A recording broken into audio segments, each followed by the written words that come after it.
Hello and welcome to this presentation on the Standard Assessment Procedure. The purpose of this presentation is to assist design team members achieve compliance with greater ease and efficiency. Taking a quick look, the presentation will first look at a couple of typical pitfalls design teams encounter, followed by design team requirements, failures and improvements, finally concluding with a general overview looking at how the different phases of a project can impact the standard assessment procedure. A primary factor in how successful and efficiently SAP calculations can be carried out is a result of the design team's information.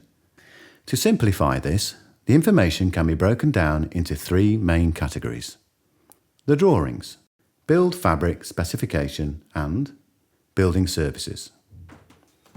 When it comes to the drawings, the design team must provide floor plans showing spatial arrangements, external elevations and sections.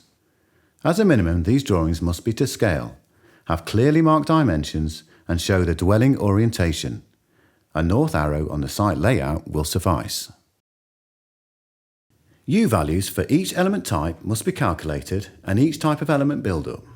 This includes walls, roofs, floors, windows and doors. Please note, the glazing G-value should also be provided, as this can influence the SAP. Along with the U-values, the design team should also put careful consideration into the non-repeated thermal bridging. This occurs where building elements meet and are primarily around openings and the intersection between external walls, roofs and floors. In addition, improving the air permeability of the property should also be considered. Where a poor air permeability is achieved for a dwelling, the heat retained through careful U-value and thermal bridge design will be lost through unnecessary air movement to the outside, resulting in considerable heat loss and possible discomfort for the building occupants. The final design team consideration is building services. As a minimum, this should cover the building's ventilation, i.e. naturally ventilated with intermittent extract fans or continuous mechanical ventilation, lighting, how many of the fixed light fittings will be dedicated for low energy, 75% as a minimum, mains space heating systems and associated controls and emitters, for example, mains gas combination boiler with radiators serving multiple heating zones and controlled by multiple programmable thermostats. Any secondary heating system, e.g. wood-burning stove in the living room. Domestic hot water, i.e. from mains heating system, combi boiler or fed by cylinder. And where applicable, renewable technologies. This may include heat recovery systems, solar and photovoltaic panels or other electrical generation such as wind or hydro.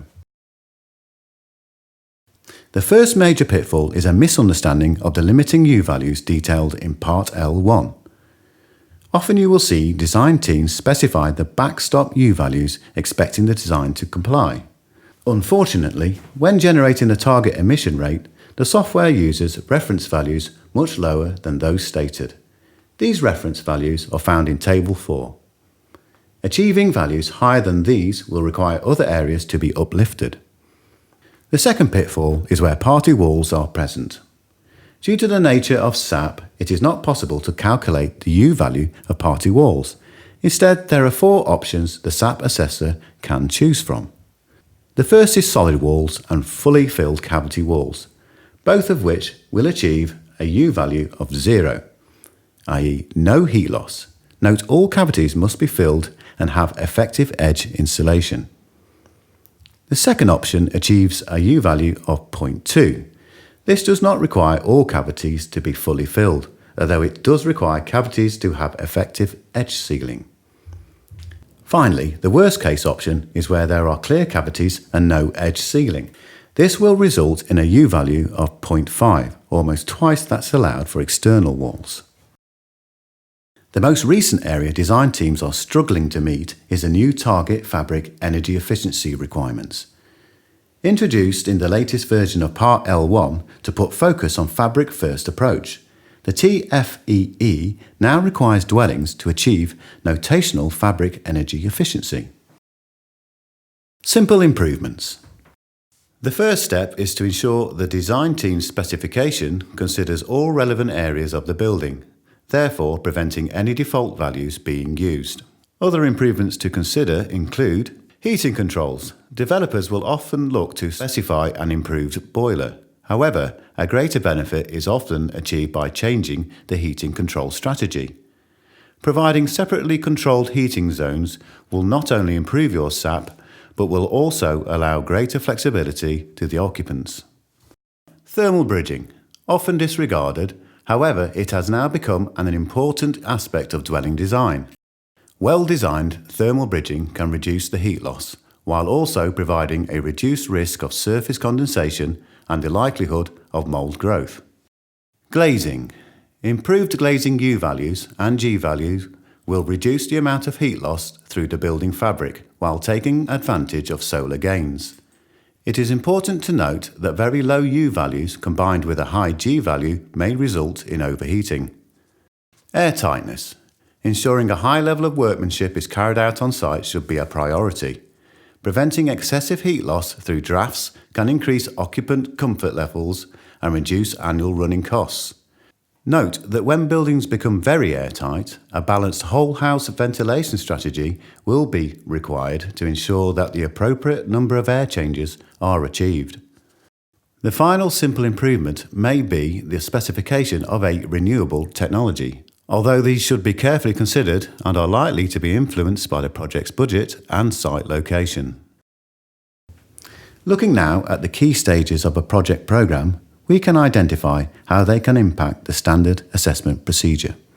At the design stage, the initial calculations are carried out to determine whether the design is compliant or requires further considerations. It is recommended that this initial assessment is carried out at the earliest opportunity. By carrying out this early assessment, it allows any recommendations to be considered, reducing the risk of costly retrofits and changes at a later date. Once the initial calculations are complete and compliance is achieved, the relevant reports are then issued to building control and, where applicable, local planning authorities. It is important to note that the majority of assessments fail to comply on first assessment. This should not cause concern, as our assessors can work closely with the design team to ensure compliance is achieved. It is often at construction phase that the SAP calculations become neglected and overlooked. Although compliance has been achieved at design stage, it is important to keep your assessor up to date. A quick change to the wall insulation on site may reduce costs in the short run, but can easily have implications on the SAPs. It is therefore recommended that any deviations from the initial specification for which SAPs comply are highlighted to your assessor before proceeding. If the recommendations at both the design stage and construction phase have been followed, handover can be a very quick and problem-free process. If this is the case, the assessor will require the full postal address for each of the dwellings and confirmation that the proposed changes have been made. This is to allow as-built checks to be carried out, allowing the necessary reports to be issued to building control. It is also at this stage the energy performance certificates will be lodged and issued. If the recommendations at the design stage and/or the construction phase have not been followed or missed, there is a chance delays can be caused and additional costs incurred as a result of a change in the design. This can have major impacts on a project when initial calculations haven't been completed. As previously mentioned, the majority of these fail first time. In summary, there are 3 key points to remember when assessing a dwelling under SAP. Start early. Early intervention can improve the initial result, reducing project overheads in both the short and long run, as well as making the process run much smoother. Well-constructed package of drawings and specifications. When all the necessary information identified in the presentation is present for initial calculations, accuracy is increased, allowing the possibilities of cost saving to be reviewed. Keep your assessor up to date. Some projects move slowly and others very quickly. Keeping your assessor up to date with any changes will prevent a SAP from failing at the as-built stage, resulting in delays and potential costs. If you have any further questions, please contact us at HRS Services.